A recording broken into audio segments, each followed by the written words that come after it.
Welcome everyone. We are so excited at Flawless to be celebrating Women's History Month by spotlighting incredible women that are reshaping the world. We are rolling out projects focusing on women's empowerment, from an online wellness course for female identifying high school students to a candid podcast. We recognize the power of representation and take every opportunity to be inspired.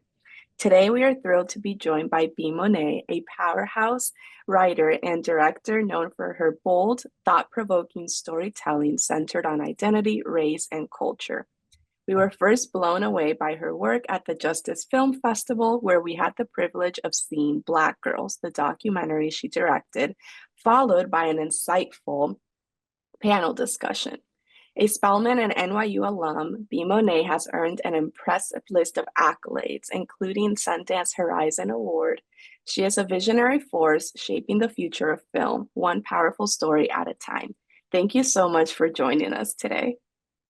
Thank you for the beautiful introduction. I'm like, whoa, is that me? I know we are also highly impressed. Thank you for being with us. As a little introduction, at Flawless, we love to start our discussions, our interviews, our conversations by asking people how they are really doing. Usually, when someone asks, "How are you?" we go to the default, "I'm fine." We're conditioned to say so, to be polite, but we want to do how you are really doing. So, to open up and have true feelings. So, how are you really doing today? Mm, wow. And I like how you're saying, how are you really doing? You know what I mean? The subtext of it all. I'm really reflective. I think as you say all these beautiful things about me, I can't be remiss and I can't hide that like I hate that the times have really been really challenging as of late. You know what I mean? All the DEI funding going away, and all of film and like a lot of filmmakers and artists that I know are feeling it. And so I feel like I'm in that vortex. And so I guess I'm just trying to figure out sometimes like where I land in this really cluster of it all, in terms of the industry, because it's just been a challenging first quarter. I mean, it's been beautiful in ways, but it's also been like, oh, okay. Just having to be really reflective on how I want to show up.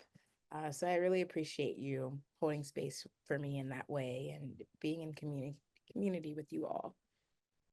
Oh, that's beautiful. Thank you so much for sharing that and for sharing the vulnerability with how everything feels uncertain. I think we must take a lot of comfort in that a lot of us are feeling the same. So as you said, that sense of community means so much more.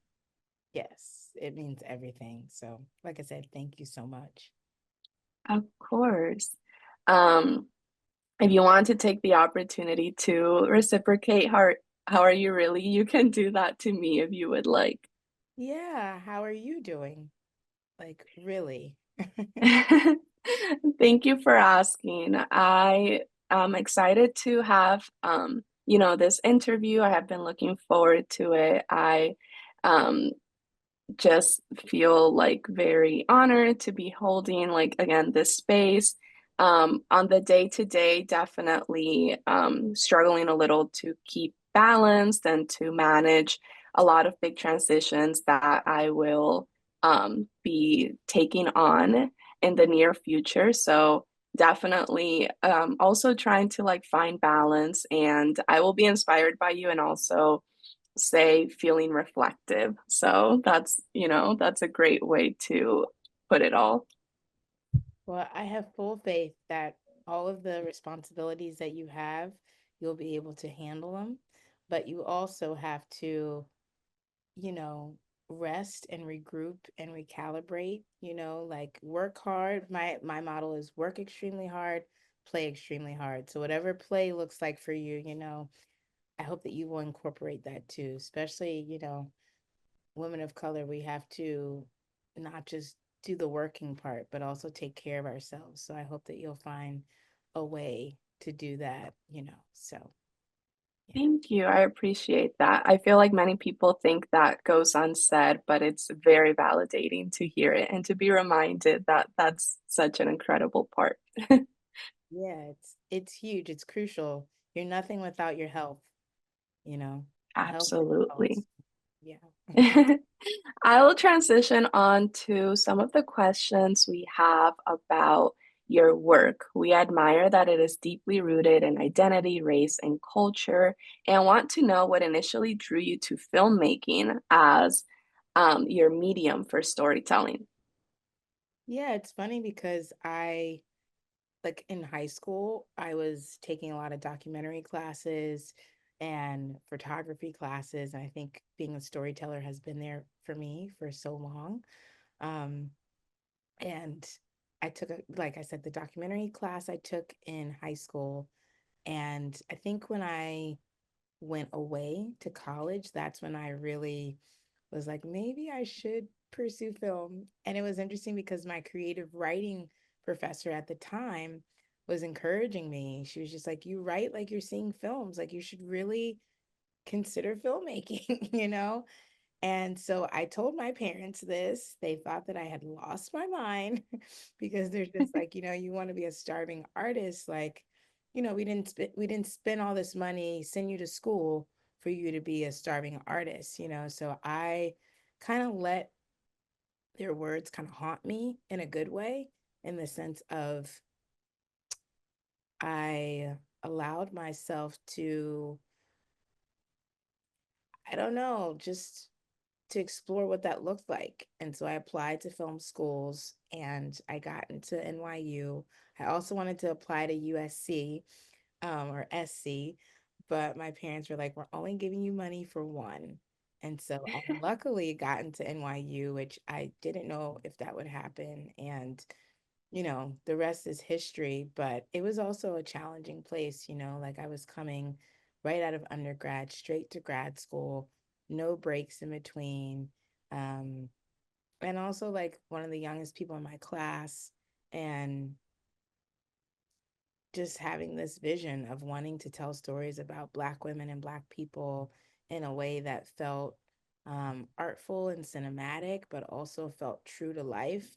Because I feel like there's still so many depictions in the media that doesn't quite show us the way that we know that we are.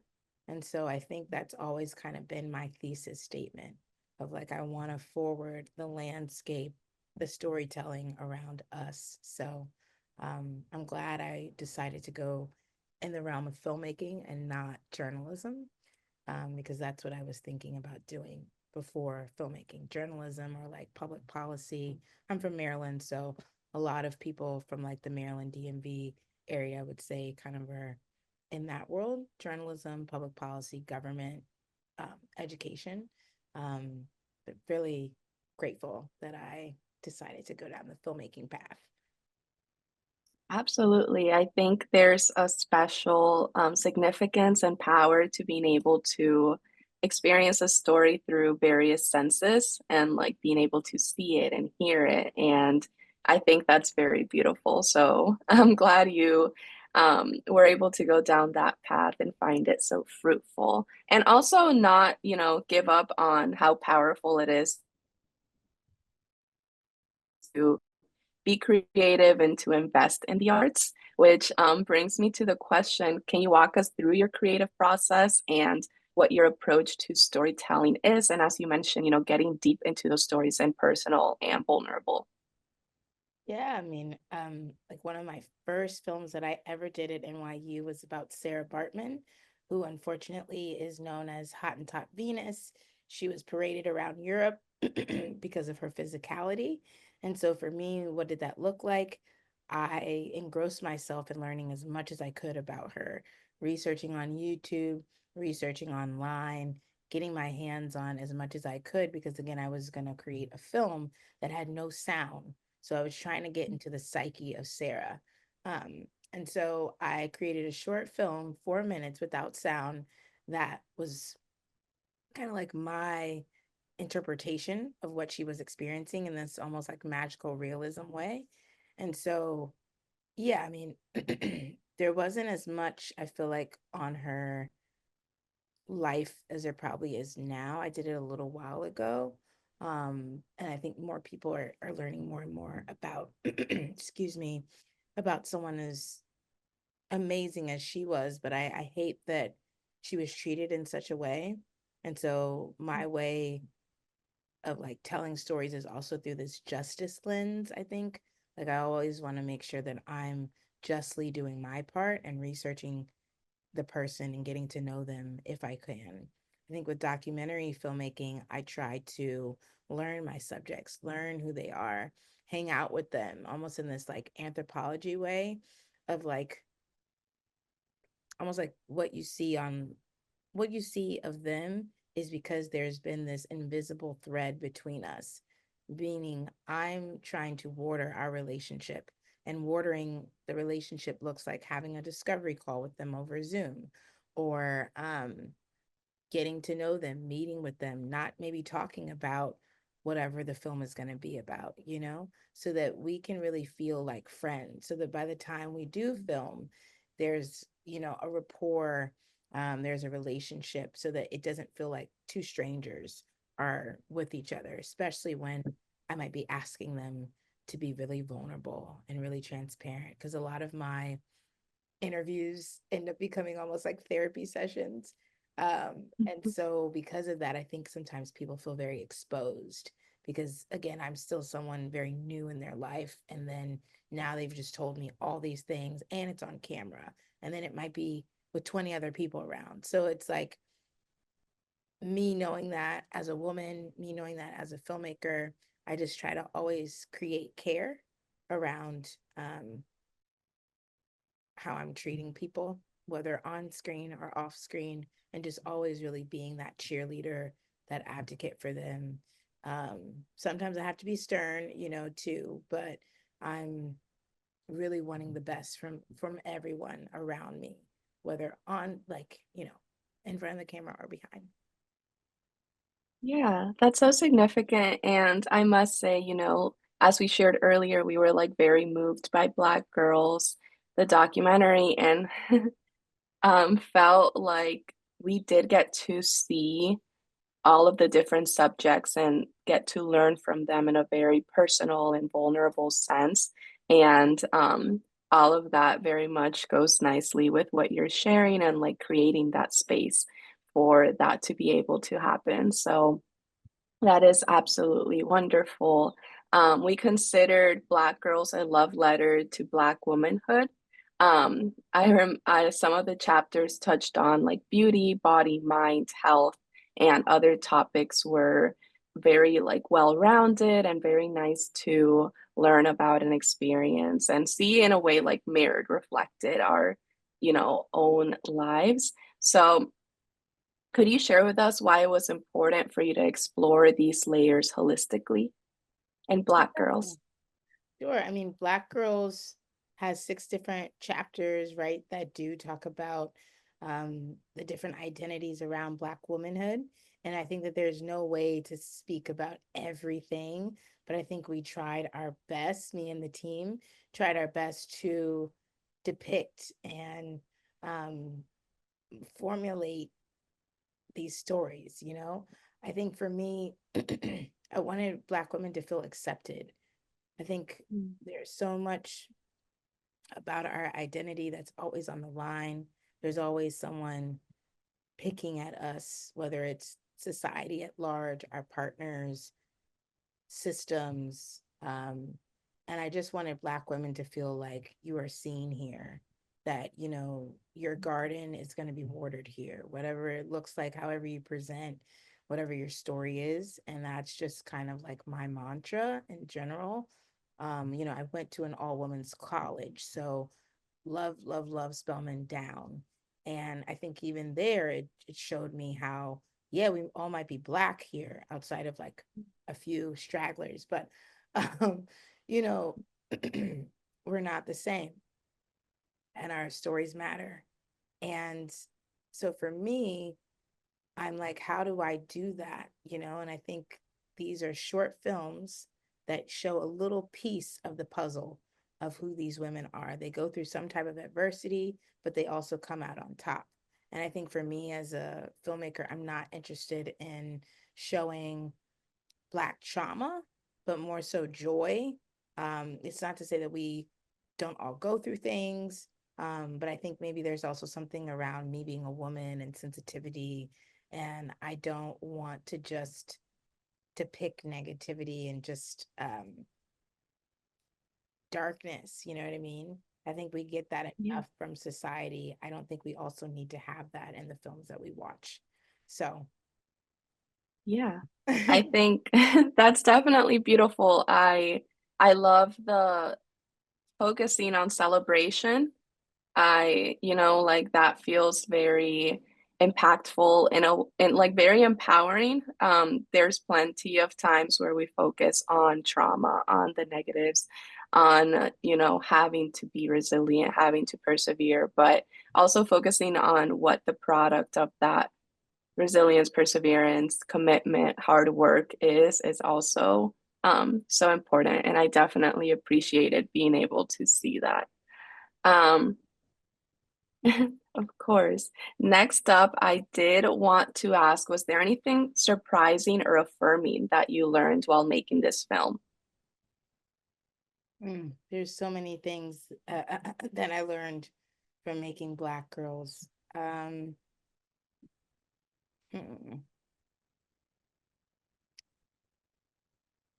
I think, as the captain of the ship, right, as the writer director, there are going to be things that you don't get right, you know, from maybe the collaborators that you choose, or um, you know, maybe there is a subject who seemed really open, during a discovery call, but then the day of things happen.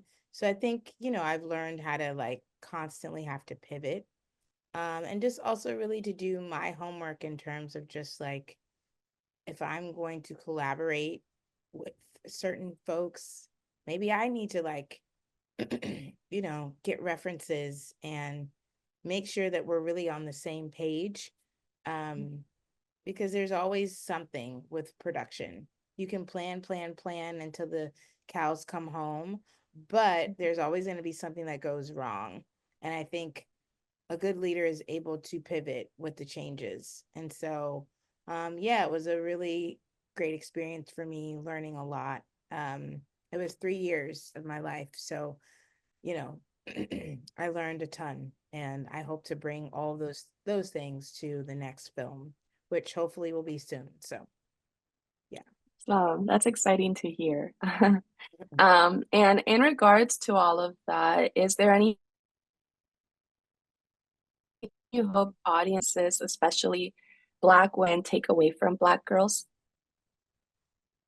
Um, that we can I hope that Black women just continue to know that we matter, and that we're important, and that we're deserving of love in all the multitudes of ways, whether Yeah. that's self-love, love of partner, love of community, um, like that we should be showered with love because we so radiantly give that to everyone in this world. Everyone wants so much from us, takes, and doesn't appreciate what we give. And most of the time, other folks in other communities capitalize off of our brilliance. And so I want more Black women to take up more space. I want more Black women to be expansive. This, to me, this is the year of expansion. So I hope that more Black women will continue to expand their horizons and not feel like we have to take on everyone's burdens or take on everyone's problems. The problems will be there. Let someone else fix them, you know.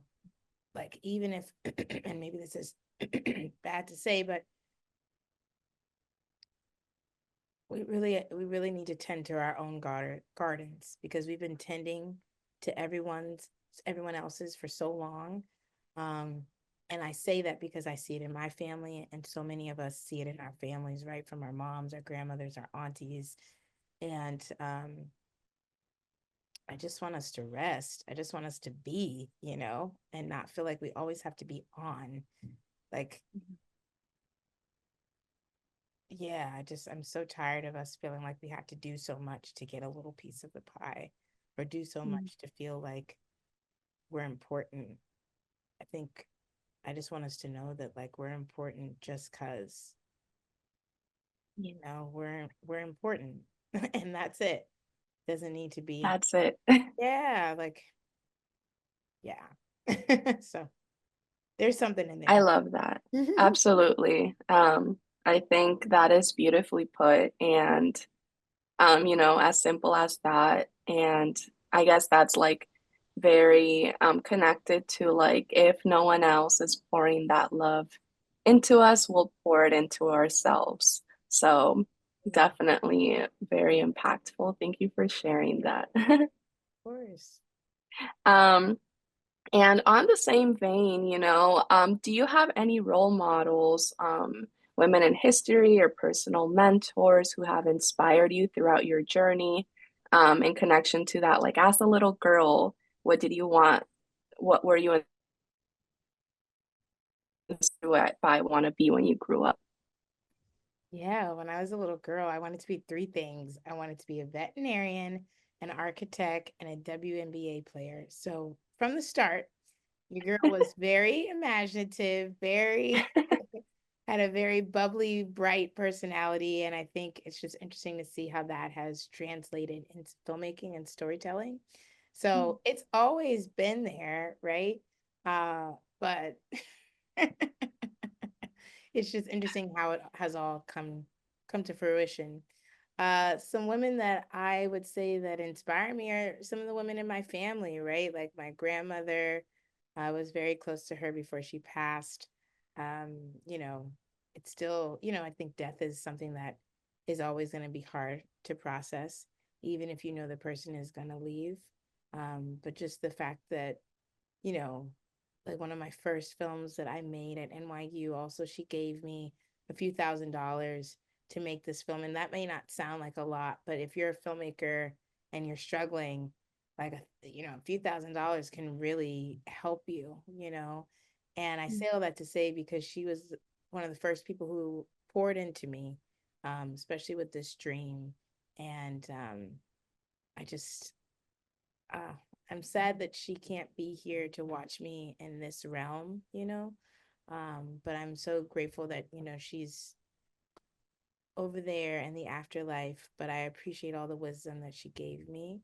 I very much also have looked up to women like Maya Angelou. I think she has been very inspirational, from just her disposition and what she stands for, and the fact that she was a multidisciplinary artist. I love folks like Eartha Kitt.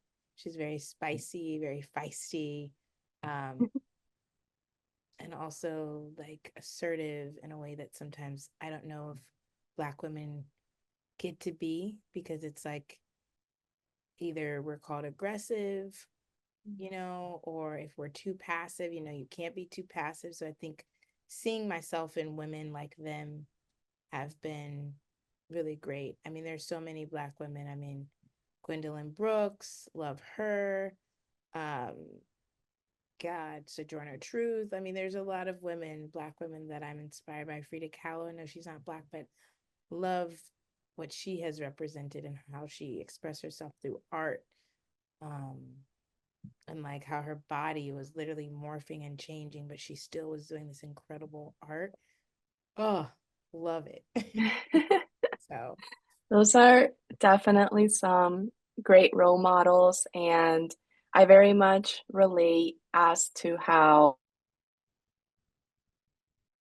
it starts from within and like who surrounds us in many cases. That's the case for me.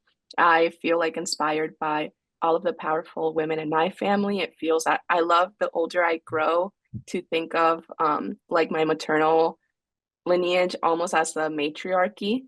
And mhm. I think that is amazing. And I love to look at, as you said, my mom, my aunts, my grandma, my great grandma, and be able to feel inspired and feel like they were role models. And in a way, whether directly or not, like they are mentors. So definitely great to feel uplifted both personally and even like parasocially or reading historical texts, whatever the case may be.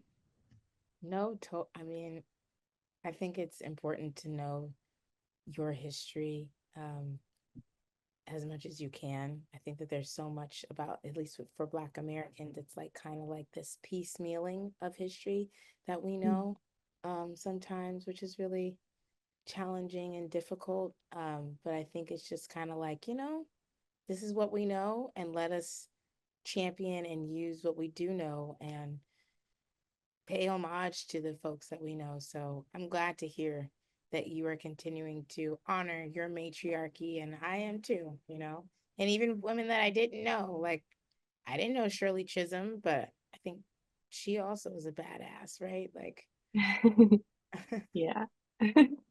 Amazing. I love it. And, going from external to who we look to more so internal in ourselves.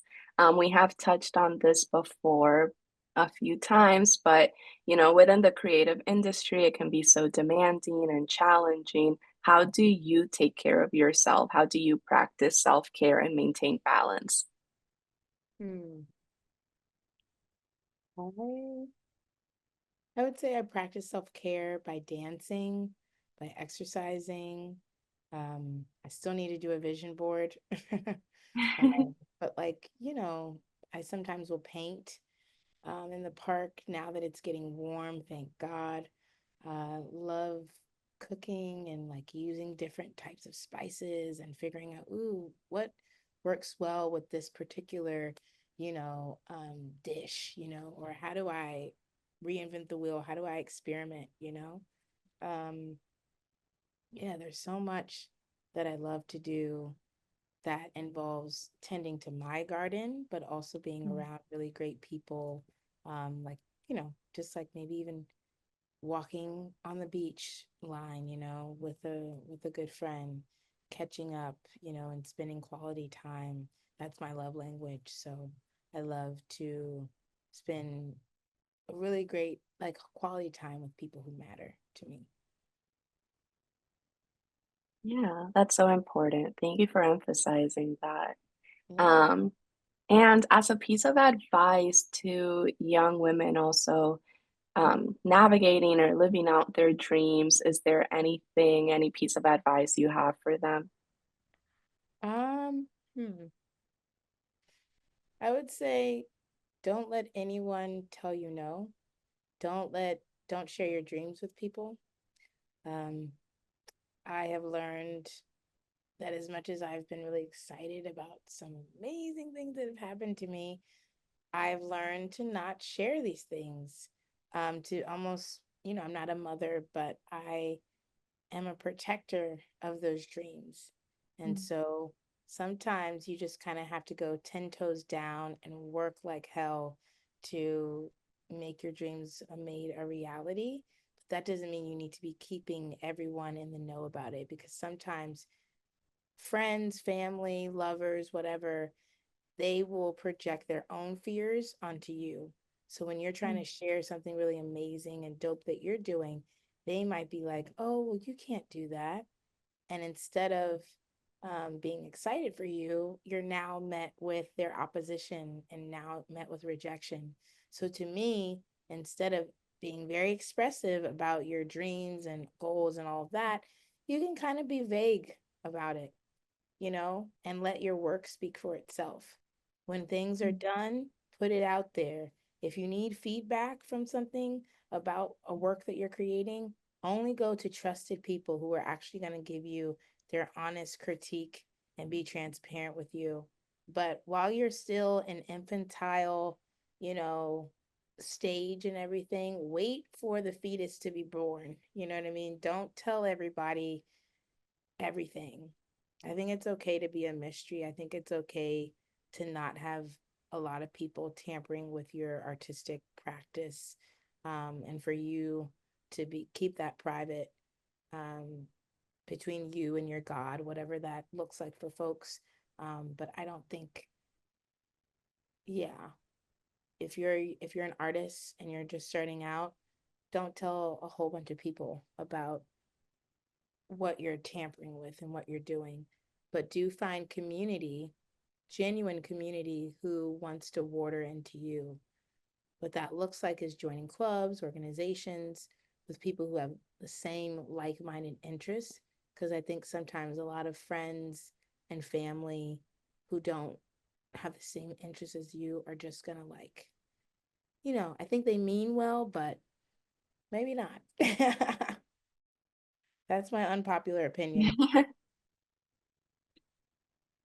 No, I really appreciate that. I think there's definitely value in like protecting your work, and sometimes it's okay if we're our own, biggest advocates and biggest fans. There's power in that. So I appreciate that. How about for your 16-year-old self, your teenage self? Do you have any different advice or similar advice? Ah, I would take up space. I feel like it's taken me a long time to get to this place where I am right now. And yeah, I wish that I would have just taken up space. And I have in ways, but I think there was maybe some fear and shame there too, right? And nobody in my family has gone into film. So there's a lot that I'm still learning. There's no blueprint, you know what I mean? For me, I'm very much just like throwing spaghetti on the wall, hoping that some of this will stick, But I would just say to like, and just have a great time doing it, you know? And I personally really want to get back to that space in my journey. It's just having fun again with art. I think the last couple years have been weird, right, with the industry and the world and all of that. But I think for me, I'm getting back to my why. Why am I doing this? And yeah, if I could go back, I would just try even more, do even more, Mhm. because why not? I mean, I did a lot as is, but I think I would just even try even more things because the world's so big and it's so expansive. So I don't want to limit myself. Absolutely. Yeah, I think that's very inspiring. And, you know, um, building on what you said, I think it's so important to value the now and, like, as you said, find joy in it. I think that's like a great piece of advice because even in my personal life, I have found myself thinking like, oh, when I do this, I'll be so happy. When I get here, I'll be so happy. And it's in a way neglecting the happiness that should be present in the now. So I think that's a great piece of advice. Yeah. I mean, I'm proud of you for realizing that aha moment, right? And realizing like, like I really want more to my journey. And, it's okay if you make mistakes. I think just keep going. And I think we're just living in a time where people are can't like there's so much cancel culture, right? Or if you say one little thing, it's like off with your head. And I just don't think that that's the best way to contend and be. I think the best artists are ones that don't have it all figured out, but they still embrace the mess and the chaos and like something amazing will come out of that. But you have to be brave enough to like just take a step. And you know what I mean? Like Mount Everest is here, but you're not going to get closer to Mount Everest if you don't start walking. You know what I mean? Like just, Yeah. little by little, one step becomes 1,000 steps, 1,000 steps becomes 10,000, 10,000 becomes 100,000. Like, and then you're looking back and you're like, wow, like I've come a long way. And I think it's a beautiful thing to be able to see how you've grown as an artist, as a person, and your work can kind of be reflective of what you were dealing with. I think art can be a catharsis of it all. You can really use art as a channel of how you're feeling. Absolutely. Yes, that's beautiful. And with everything you have shared, are there any exciting projects on the horizon you would like to share, or is there, when it's time for us to find out, anywhere where we can follow along? Well, right now I have a short film. It's on Max and all of the different Disney platforms. So it's called A Star is Born, and it's through a program called Reframed Next Generation Narratives. It's like a really long title, but if you put in reframed and then next, you'll see that my episode is the first episode. So essentially, it's six different films. We all had to reimagine WB Warner Brothers, their iconic films. And so we had to reimagine them into short films. So I did a short version of A Star is Born, and I took a sci fi approach. And so you can see my film along with the other five films. So yeah, check it out. That's on, like I said, Max right now. Black Girls is on Peacock, and on Black Experience on Xfinity and on Zumo, XUMO. So yeah, your girl is out here. Very present. I love to hear it. We have a variety to tune into. That's awesome. Always. And wrapping up, we always like to end on a note of hope with our vision of a flawless world, which, imagining a world without barriers, full of opportunity and equity. So we wanted to ask you, what does a flawless world look like to you, and what's giving you hope that we're moving towards it? Ooh, I would love a world without ego. I think people's ego is what really keeps them prideful, it keeps them greedy, it keeps them envious, it keeps them kind of in this hoarding, like they like to hoard things because of ego. Or it allows folks to look down on other people because it's like, well, my territory is bigger than your territory. So I would love for us to, on some humanistic stuff, really look at each other and say, you're this color, I'm this color, you're this race or this ethnic group or this background. And how can we really collectively co create with one another? How can we really build each other up? Mm. Because I think everyone being on their different squares is not going to work in whatever world that we're ushering in. I think we really need to, especially Black, Brown, folks of color, need to come together and truly on some solidarity stuff, work together, band together.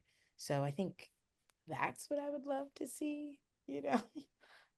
And I do think that that's happening in small ways. I do think that artists are seeing what's happening in the world, right? And saying, that's what's happening in the world, but what can we do to be aligned? So I've been having a lot of community events and they've given me a lot of joy. And I just love seeing other people meet each other who had no idea about each other. And now, because of this event, they now know about each other. And so I love being that catalyst for people. And I hope that more people will be that in their communities.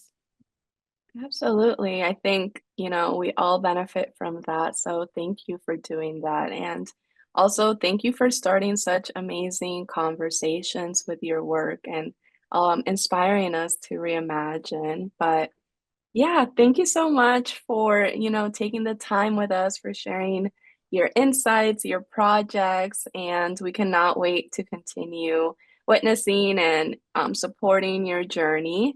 So, to everyone watching, follow B Monet on social media at Director B Monet and check out all of her work on streaming platforms such as Black Girls on Peacock. So, thank you so much. Thank you. Thank you for having me. This has been great. Of course.